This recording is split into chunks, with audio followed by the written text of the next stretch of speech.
Channel 5 Network. This is SportsLine.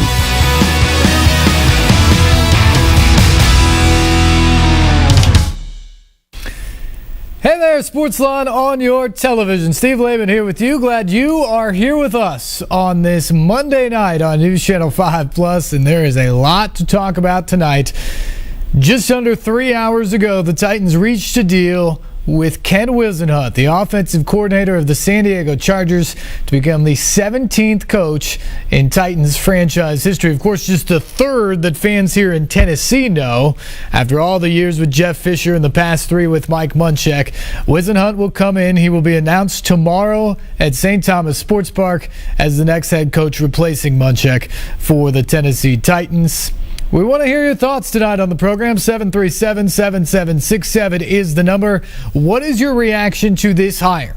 Do you like the choice of Ken Whisenhunt? Do you like the way the Titans went about it with their interview schedule of last week and getting it done today with Whisenhunt? There was some talk that the Titans were very interested in both of the Seattle coordinators, Dan Quinn on the defensive side, Darrell Bevell on the offensive side. They would have had to wait until the Seahawks were out of the playoffs in order to interview those guys. Would you have liked to have seen the Titans show a little bit more patience and perhaps get the full coaching field available to them and have the chance to talk to those guys? Or are you happy that they were decisive and went with Whisenhunt today?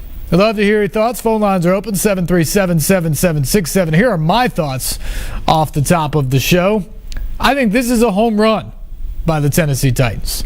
Ken Whisenhunt was the hottest name in coaching circles this offseason in the NFL. Of all the job openings out there, everybody had Ken Whisenhunt somewhere on their wish list. He interviewed with the Lions. He was the guy in Detroit. He was the offensive mind that they wanted to bring in to tutor Matt Stafford and get that offense back on track and get them going in the right direction.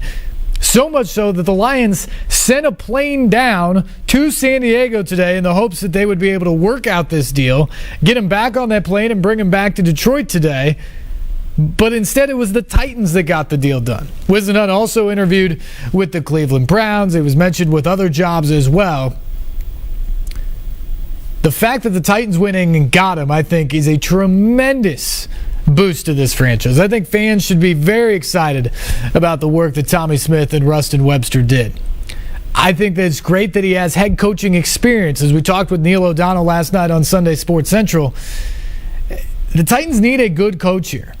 A couple of years ago, they went with Mike Munchak, who was obviously a guy loyal to the franchise, but untested in head coaching circumstances. And there were things that even Munchak admitted to us that as he went along in the first couple of years, he learned by fire on the job.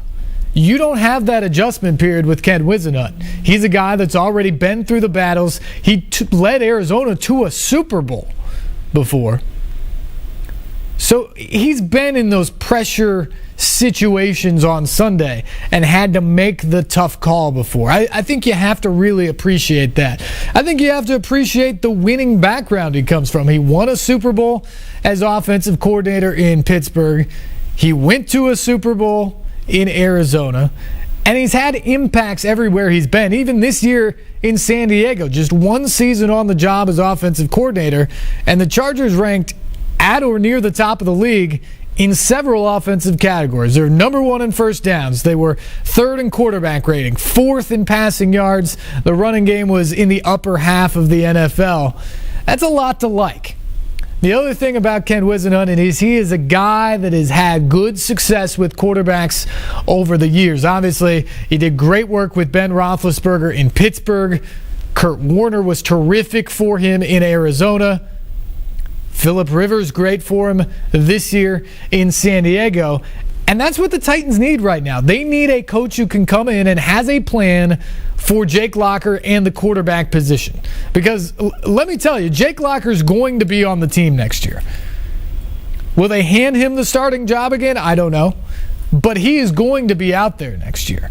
So to have a guy that can take a look at Locker for all the eggs that the Titans have put in that basket over the year and give him some great instruction this offseason, get him in the film room, and get him back on track in training camp, I think one is very important, but also a guy that can objectively come in and look at what Locker has put on tape when he has been healthy and assess whether or not he thinks Locker can be the guy. Or maybe this team needs to go out and draft a quarterback this spring or bring in a free agent quarterback, potentially. Those are all things that Ken Whisenhunt has on his plate in front of him, and I think you have to feel good based off of his background that he is capable of handling those tasks. To me, I love the hire, and I love the way Rustin Webster went about it. A week ago on this program, I was very critical of Rustin Webster and the Titans organization for not necessarily the decision of getting rid of Mike Munchak, but the way it went down. It was completely indecisive. Everybody else in the league was firing coaches on Sunday night and Monday and into Tuesday. The Titans didn't even really have an organizational meeting with Munchak until they got to the end of the week. And then when they did, they wanted to bring him back as the head coach, only to have that fall apart because of conditions they put on it.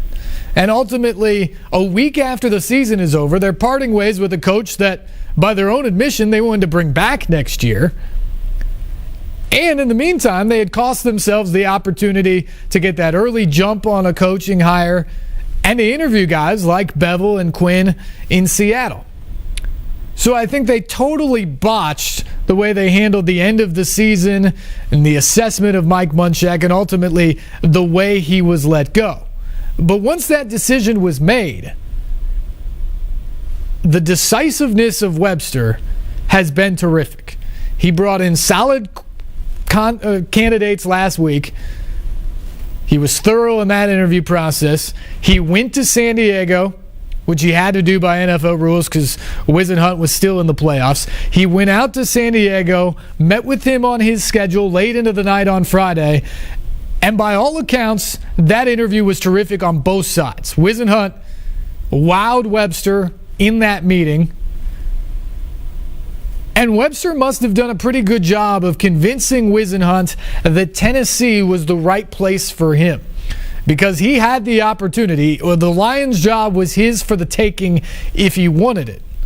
And for some reason, Ken Whisenhunt thought enough of Rustin Webster and his vision and what's going on right now in Tennessee and the roster that's assembled here that he thought that was the better opportunity. Coming into Tennessee with all these pieces and in an AFC South, mind you, that was really bad this year and has multiple teams going to rebuild or go in a new direction heading into next season, Whisenhunt found this job appealing.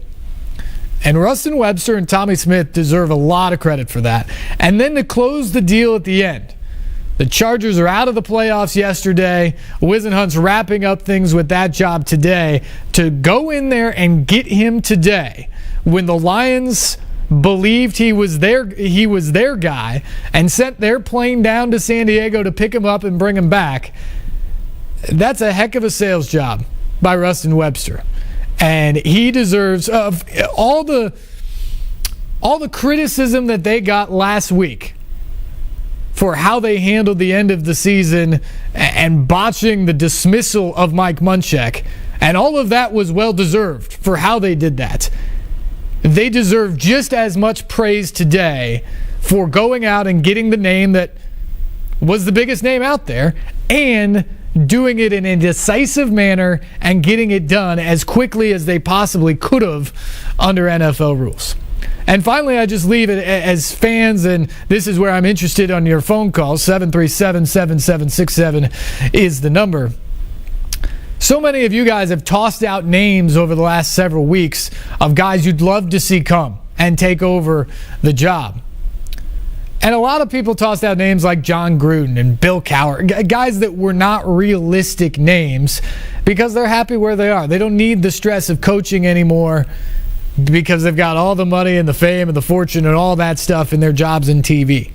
In terms of the guys that appeared to be realistic candidates for the Titans in this search, Ken Whisenhunt, to me, was the biggest name out there. He was certainly the most talked about candidate. But to me, he's the biggest name because he's got the head coaching experience. He's got the trip to the Super Bowl under his belt. He's done quality work with quarterbacks in his past, and everybody was interested in him. So tonight, knowing that he's going to be introduced as the Titans' new head coach tomorrow, I can't imagine Rustin Webster, Tommy Smith, and the Titans organization hitting a home run any farther over the fence than what they did today. To me, it is an absolute slam dunk hire by the Titans, at least at the beginning. We'll see what he does on the field. But in terms of what this organization needed, in terms of a coach, what he does with the team, and the buzz that they needed to generate by the hire, not just here in Nashville and with fans that will show up on Sunday, but around the NFL, to remind people that hey, the Titans are going to be a player in this whole thing. I can't imagine a better hire today. 737-7767 is the number. We will get to your phone calls as soon as we come back. We've got to take a break. We will talk this Titans hire. If you want, we can also talk about Vanderbilt as well. James Franklin off to Penn State. David Williams now out of town, beginning the interview process for the Commodores today. Reports are Derek Mason, Stanford defensive coordinator, will be first up in the interview process with David Williams. So we will talk about all things coaching searches tonight on the program. We'll do that when we return. Time for our first break. This is SportsLine on News Channel 5+.